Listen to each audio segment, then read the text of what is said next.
You're not going to go very far in tango without developing musicality. In the last episode, I talked a lot about how musicality is really the thing that a lot of dancers are watching for on the dance floor. And it's really the thing that makes you unique as a dancer. But how do you develop musicality if you have zero natural musical ability? Like, if you're coming into tango without ever having played an instrument or not danced in any other form, you might really not know how to even hear the rhythm. And I definitely see this in action whenever I teach raw beginners. There's always some dancers who naturally can hear the rhythm and they can automatically understand how to walk to the beat. And then there are some dancers that it takes them quite a long time to hear what people call the beat. So I thought I would talk a little bit about what is it that we can do off the dance floor to develop our musicality, since we kind of know that it's part of the requirement to be a successful social dancer. We really can't progress very far without understanding how to dance to the music. The figures themselves don't even have a lot of meaning if they're not applied to the music or done musically. So in this episode, I want to give you some tips and strategies for what you can do by yourself, something that you can take on as a practice that is going to gently and gradually allow you to develop those skills of hearing the different layers in the songs and actually translate that into your movement. First of all, why is musicality so important? At the highest level of social dancing in tango, what the dancers are really interested in is experiencing the particular qualities and personality of the songs that we dance to at the milonga.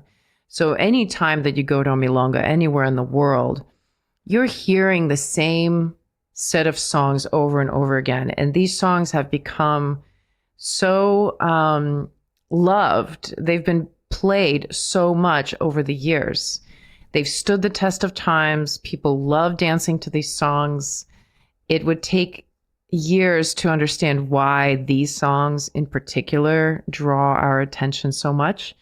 But whenever you are thinking about developing yourself as a dancer to the level where you're dancing with very seasoned dancers, or you're going to Buenos Aires and you want to really participate in the culture, what you really need to understand is the music and how to actually dance to the music. So there's different levels of understanding that you naturally go through when you first start learning tango. But, you know, it's not very structured when it comes to the learning process of musicality. Even with learning tango in general, now we have more and more structured learning for the techniques of tango, and it's getting better and better. But when it comes to musicality, it's not very common that you have enough opportunity to immerse yourself in the music and really hone the skills of hearing and listening to the different layers that you're kind of expected to know.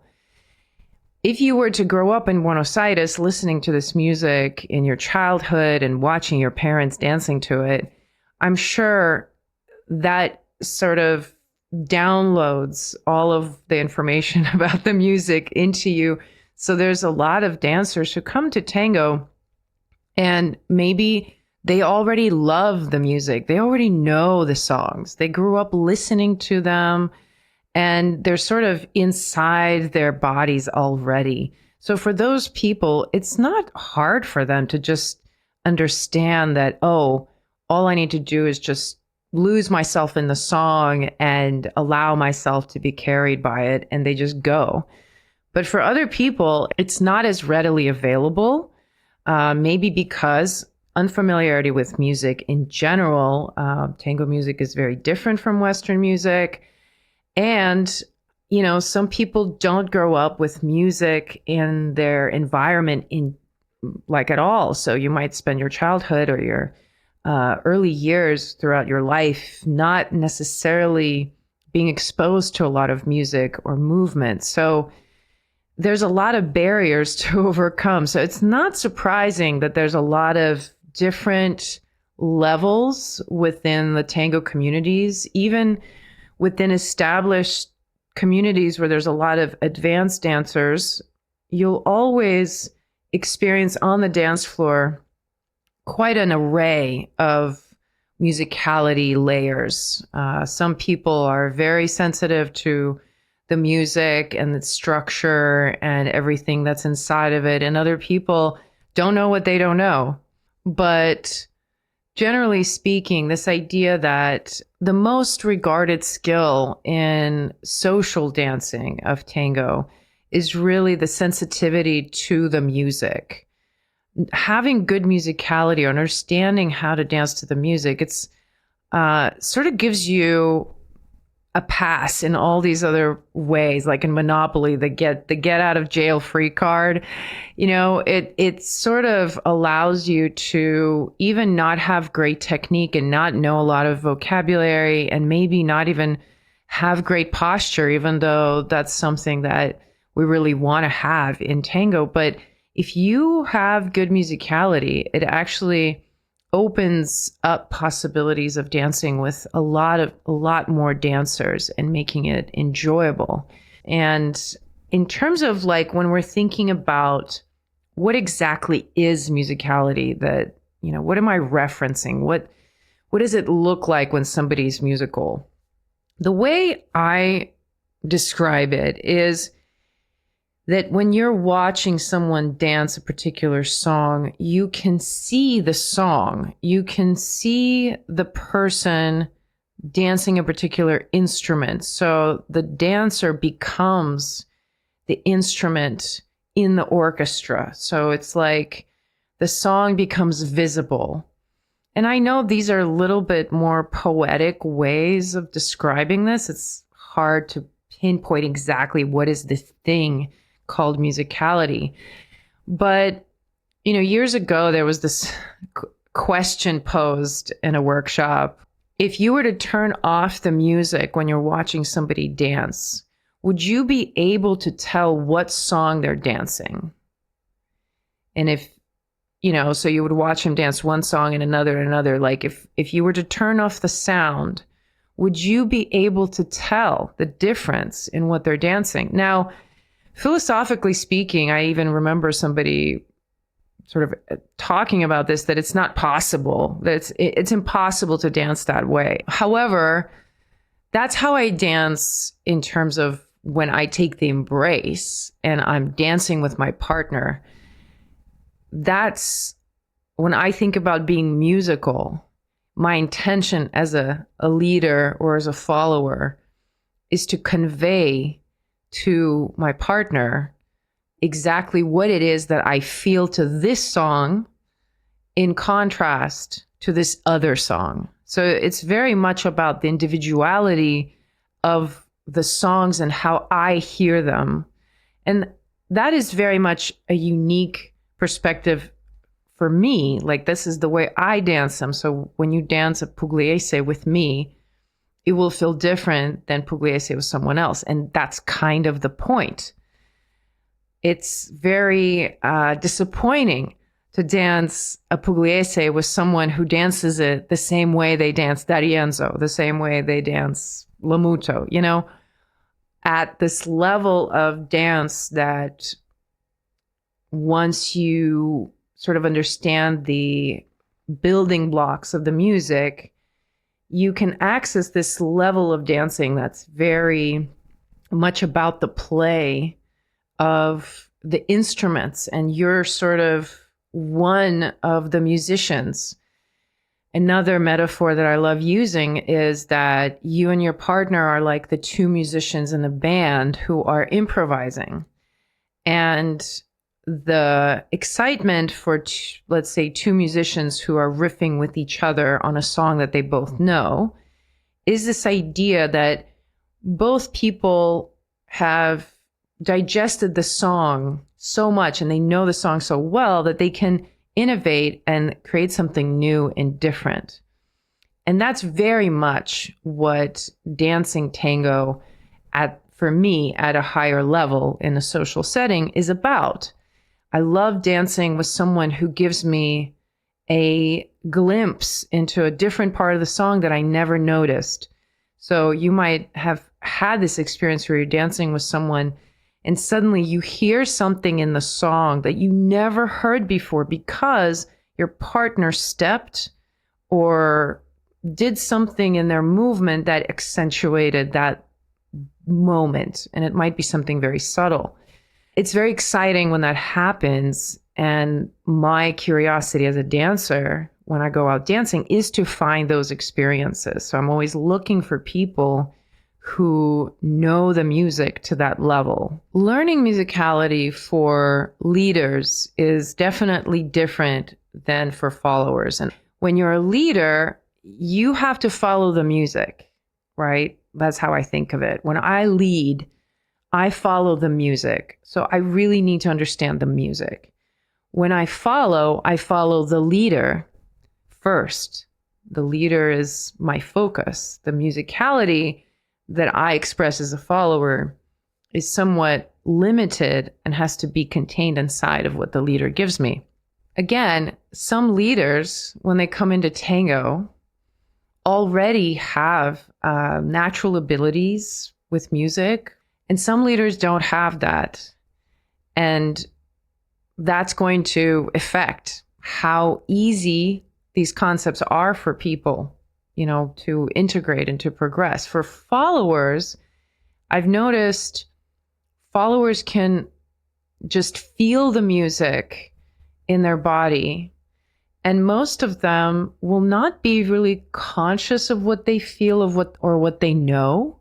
This was me for a long time. I could sense the differences, but I couldn't describe them.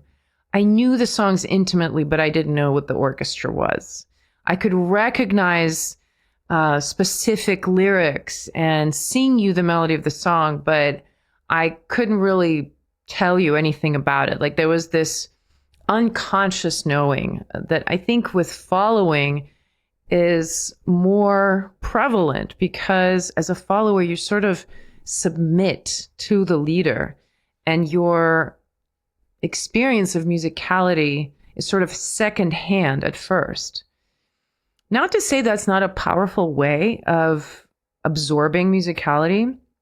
I do think that when you're a follower and you're spending that time dancing with lots of different leaders, you're sort of exposing yourself to lots of different interpretations. And that has really served me well for becoming a musical leader, because once I started leading, I already had all of these different ideas that I picked up from other leaders.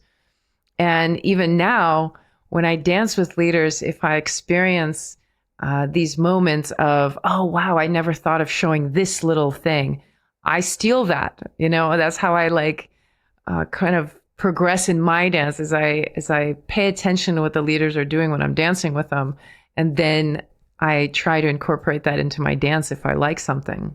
So because of these asymmetries in the learning process, there are always different levels of musical abilities that we observe on the dance floor. And I think there are three main categories. The one that everybody enters into and stays in for a while is this I don't even know what I need to know. I don't know what I don't know. I'm just taking it all in. And this phase, sort of everybody's in there for the first months or maybe a year. And then it kind of gets to this level where you've picked up some knowledge. And for some people, they kind of get to this place where they're like, I think I know. I think I know what I'm doing, but a lot of them actually don't. So there's a whole group of dancers who think they understand musicality. They might understand it conceptually, cerebrally. They know about the music. They've done some workshops, perhaps, but they don't actually translate what they know conceptually into movement. So there's still this lack of embodiment of the principles that they understand conceptually. And then the third group, which is the smallest group, is people who actually get it. They understand what they're supposed to do with the music.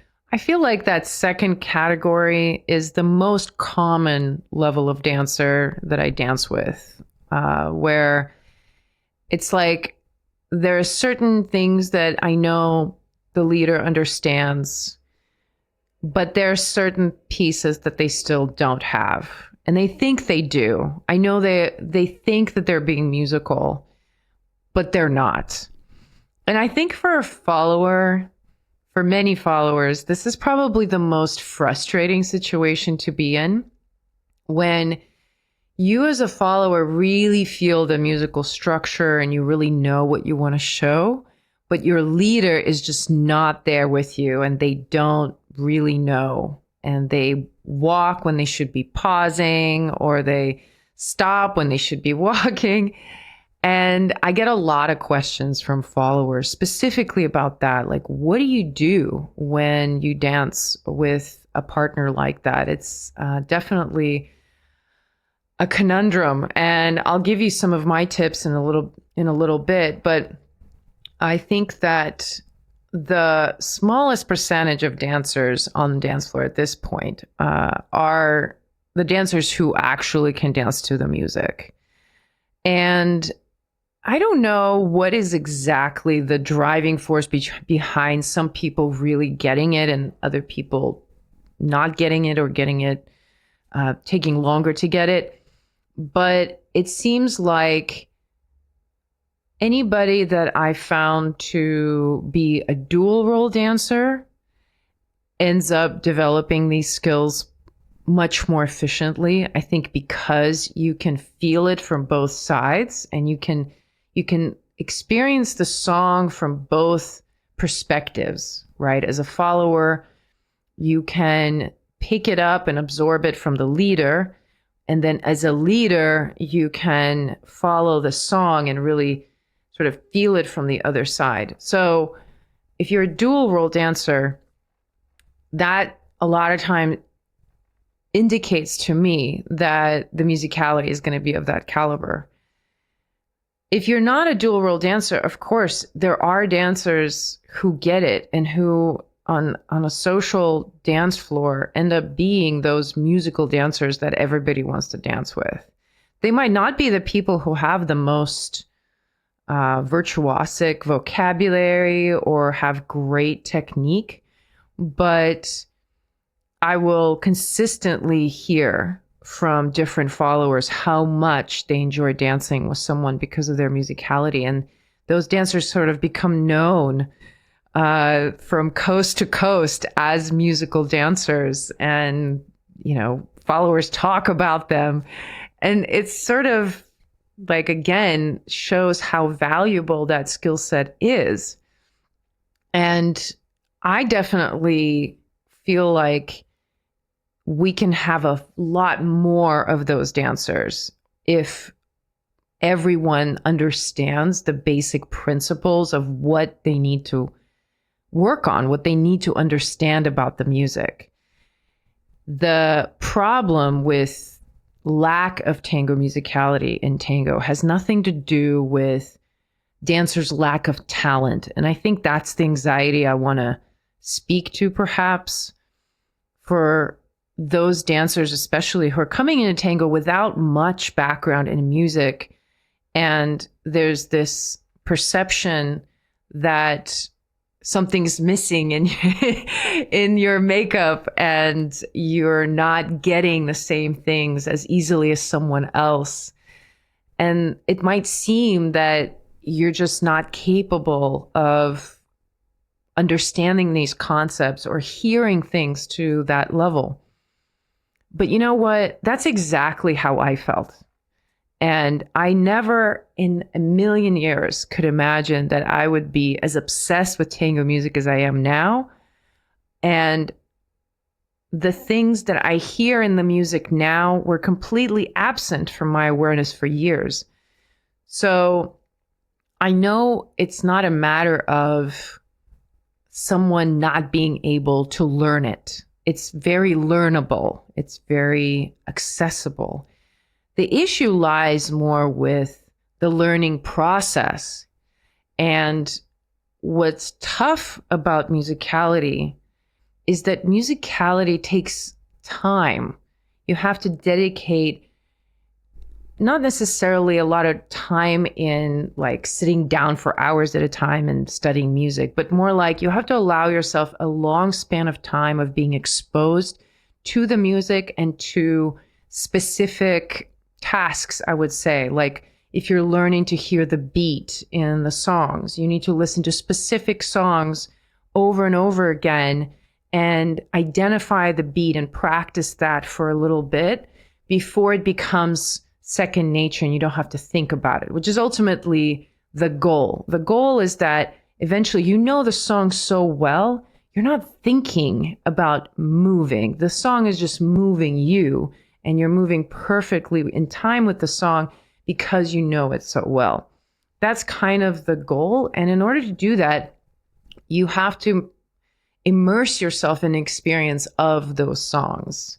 So it takes time, right? It takes time to allow these ideas to sort of sprout and grow inside of you for some time. Whereas with a figure, when you go to a class, it's like the figure is given to you and then, you need to practice it and you need to do it a few times and mess up, but it's a little bit more available because it's something that it's like external out there. You can see the result of it.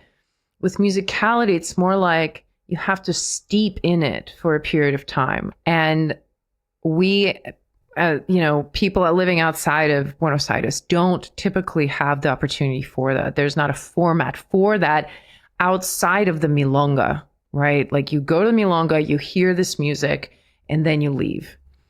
So I want to share with you some ways that you can begin that journey of improving your musicality and put in place some practices that are going to serve you long term, that are going to really pay off if you start doing it little by little now.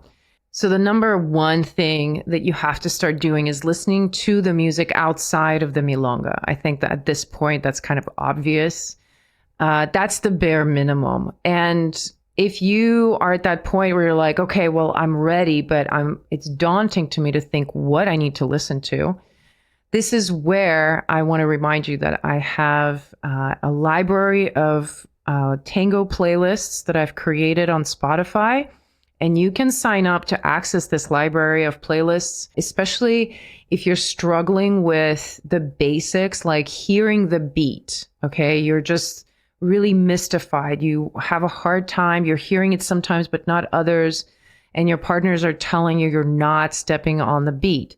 Well, then you want to listen to my playlist with Guardia Vieja style music and milonguero style music, which both of those styles are very rhythmic and give you the best example of repeated level beat. And so what you would do is you would put on those playlists and then practice either tapping along or walking along, whatever you can to mark to yourself the beat and allow yourself to sort of immerse into that challenge of hearing the beat in the song.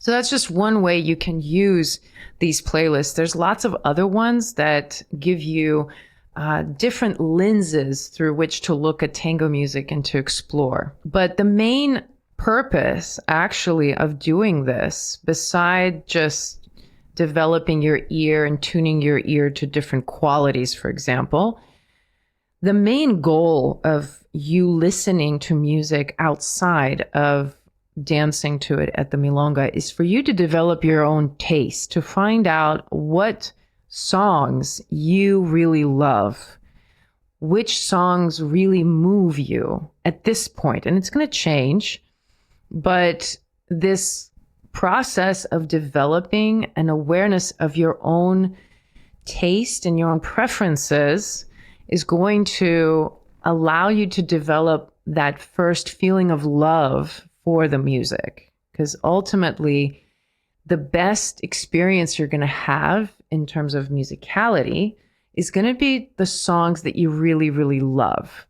So keeping track of which songs you really like, and in Spotify, you can actually develop your own playlists, taking some inspiration from mine and building off of them. I include a tutorial on that, how to do that on Spotify with the playlist. So when you register, you'll have access to that. Once you begin to develop that list of songs that you really, really love, listen to those songs, and from time to time, when inspiration strikes you, imagine yourself dancing to these songs. And I actually think that you'll probably spontaneously start thinking that. I've heard from many dancers say that this is something that started happening for them quite naturally, especially if you're a visual person, that you'll be hearing a song that you really, really love, and you'll be able to see how you want to dance. You'll see particular movements, particular dynamic to certain passages in the songs.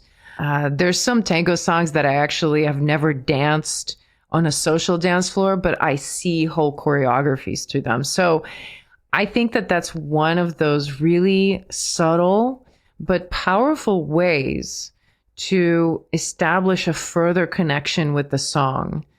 And to add to that, for some of these songs that you really, really love, then the next step I would suggest is look up performances to those specific songs.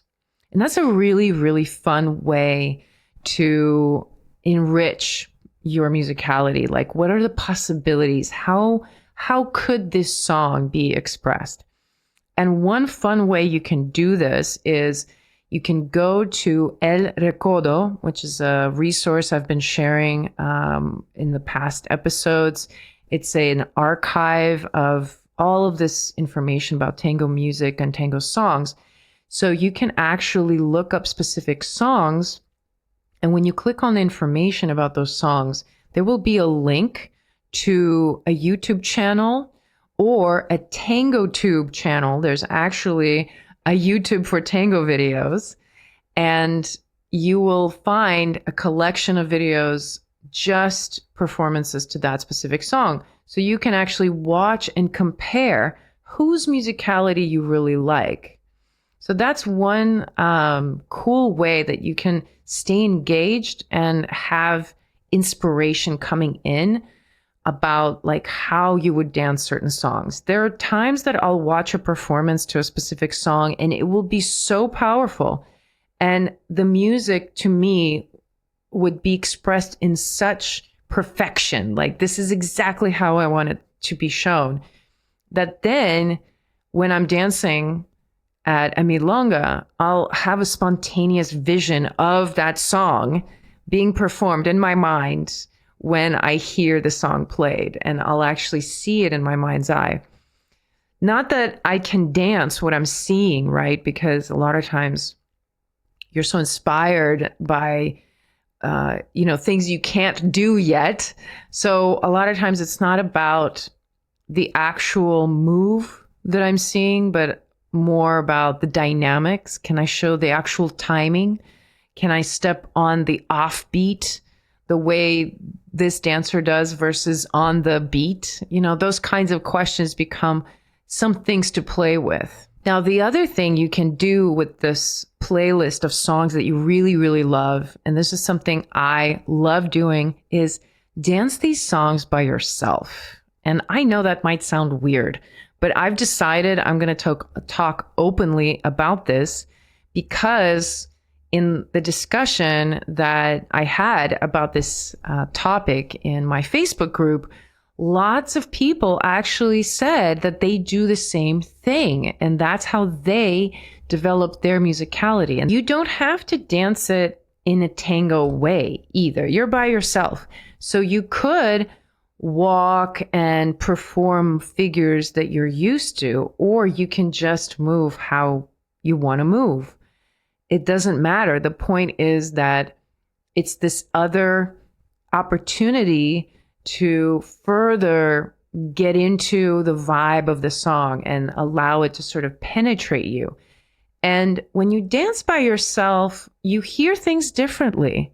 It's a different experience. So for me, dancing by myself or listening to it while I'm cooking, listening to it when I'm cleaning a lot of times is really helpful. Sometimes walking. And sometimes I'll give myself a task to listen to just one orchestra for like a period of time. And then other times it will be more like, okay, no, I want to listen to lots of different orchestras, but within a particular style, like salon or milonguero. So again, I'm pointing to the fact that musicality in tango is a fruition. Whatever you do musically on the dance floor is the fruition of all this other relationship that you develop with the music that's your own. And as you listen to these songs and you dance them and you fall in love with them little by little, there are many layers to every song that you will hopefully learn about, and you'll be able to develop an ear as you listen to these. But the main skill set that you're going to be relying on is phrasing.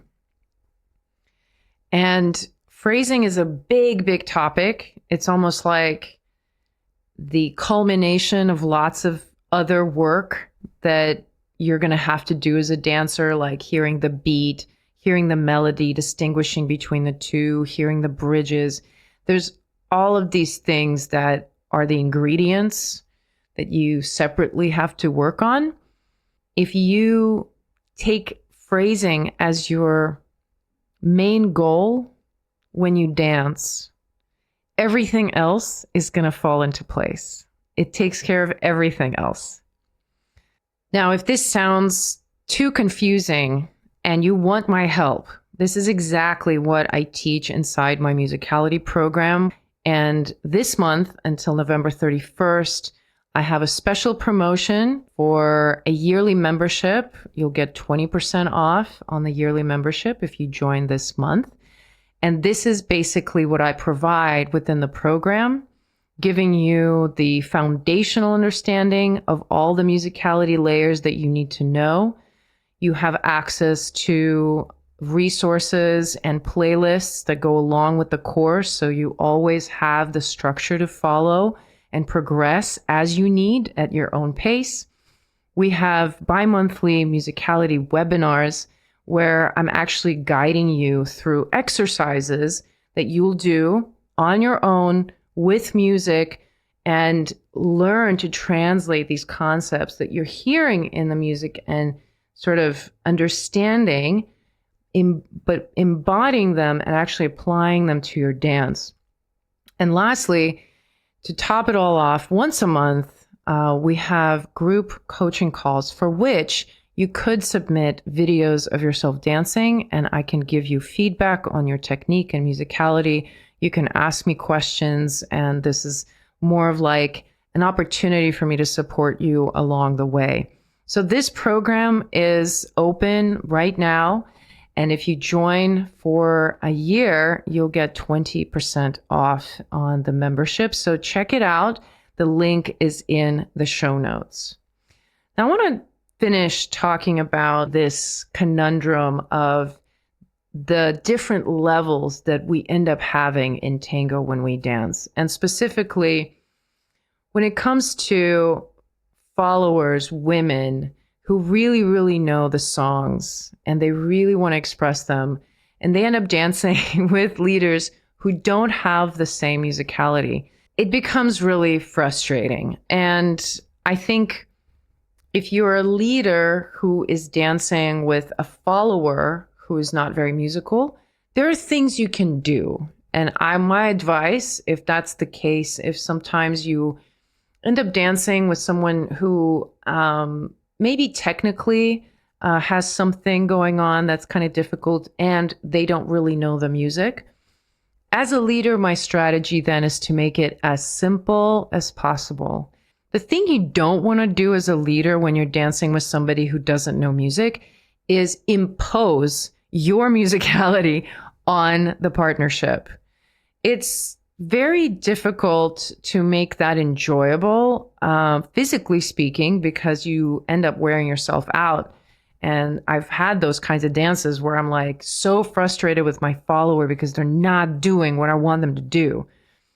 But, in those cases, I need to remind myself, like, I'm in charge, right? Like, I can choose to do only the things that my follower is comfortable with. It's my choice. I can do that as a leader. That's my freedom that I need to exercise. So I tend to make it as easy on myself as possible so that to me, it feels like a very musical dance. To them, it feels like a very musical dance, even though I can tell that, what I'm capable of is much, much more. Now, as a follower dancing with a leader who doesn't know much musicality, it's definitely a different challenge and it's much more frustrating. It's much harder to make it work. But what I suggest and what I kind of put the task to myself is to find a way to be musical inside the limitations of the embrace. That even if the leader is not stopping when they're supposed to stop, or they're walking on marcato and 4 when there's nothing in the music that makes it that way, I can tell myself as a follower, how can I still find a difference in my own body that maybe they don't know, but I know it's there. So if I can't be in charge of my steps, and sometimes I do take that lead, I do find that even with some dancers who are not familiar with the music, if they allow for me to sort of take over a little bit, then I'm able to show some musicality of my own. And there is a technique to it, right? Sometimes you dance with leaders who are not really into that. They don't like to give you that kind of freedom. They want you to step exactly where they want you to step. So again, it's a range that you're going to encounter. But if I'm dancing with somebody who's not giving me a lot of freedom and they're not musical, and it's basically a choice for me in my mind between being aware of my suffering for 12 minutes or finding something else to focus on, then I will take myself by the hand and ask myself to rise up to the occasion and find a different way to show the music, find a different expression, even if it's just internally how I pulse my muscles to the beat or something. It might be very subtle, but that's my task to myself as a dancer. I want to share with you a couple of things to close out. When it comes to following, encouraging yourself to take ownership of the music in your own body as a follower And of course, we're talking about a spectrum here. I know that backleading is not necessarily what we want to encourage in followers, but there is a trend, an overall zeitgeist in tango, that it is more preferable when followers are quote unquote active. And it's a big topic of what that means to be active as a follower. But the main thing that I feel different when I'm dancing with the follower who's active is that they are moving to the music themselves. They're listening to my lead, but they are being their own instrument inside of the embrace. So developing that kind of technique in yourself as a follower will lead to dancing more with dancers who like that, which is more and more leaders are talking about that. Because honestly, it's easier to dance with somebody like that. It's typically it's lighter. It's easier to align. It feels more effortless. And the idea is like I've talked about it. If we think about it in car terms, because that's a easy metaphor, it's like driving with power steering versus without. When I'm dancing with a follower who's active, who is listening to the music and wants to express it themselves, it's like having something with power steering. I need a little bit of energy to communicate the direction and the speed, and then my follower does that for me. I don't have to pull them into the next step. So that's kind of a quality that you want to develop as a follower for becoming more musical in your dance. And as a leader, I encourage you to give yourself tasks in your dance and different musicality challenges as you pick up different things in the music. Think about your own vocabulary as a sort of like a blank canvas that you can create something on. So one way that you can challenge yourself, I did this the other day, is as you go practicing or dancing, say to yourself that you're not going to have any rebounds at all. So when you step, and rebounding is one of the things that we do all the time, whether we're doing ocho cortado or different turns. So say to yourself, you're going to dance a song without any rebounds whatsoever, or you're going to dance a song without any ocho cortados, which is a very, common figure. Whatever it is for you that you do very commonly, ask yourself, can you do it without, or do something opposite? And that for leading, especially when you're thinking about being more musical as a dancer, those kinds of exercises really help in real time. That's something you can do anytime that you're dancing. It can be in a small space. You don't need a lot of figures, just to take something inside of your movement already and change the rules. I even would say that that's kind of like how you discover your own vocabulary. That's how you're going to develop your own style. And that's ultimately what's going to help you become unique. The followers are going to feel that, because we as followers are so used to feeling the same shapes over and over again, the same rebounds over and over again. So if I feel a leader not do a rebound when I'm expecting it, it's automatically like, wow, that's amazing. So I encourage you to play with that. Let me know how it goes. And I'm curious if you want to share some of your own tips for building up your musicality, if you've struck upon a resource or strategy that's really helped you along the way, go ahead and pop that into the comments and let me know. Or if you want to reach out to me on social media, you can find me at I Am So Tango, IMSO Tango. All right, everyone. I look forward to bantering with you next week. Until then, ciao.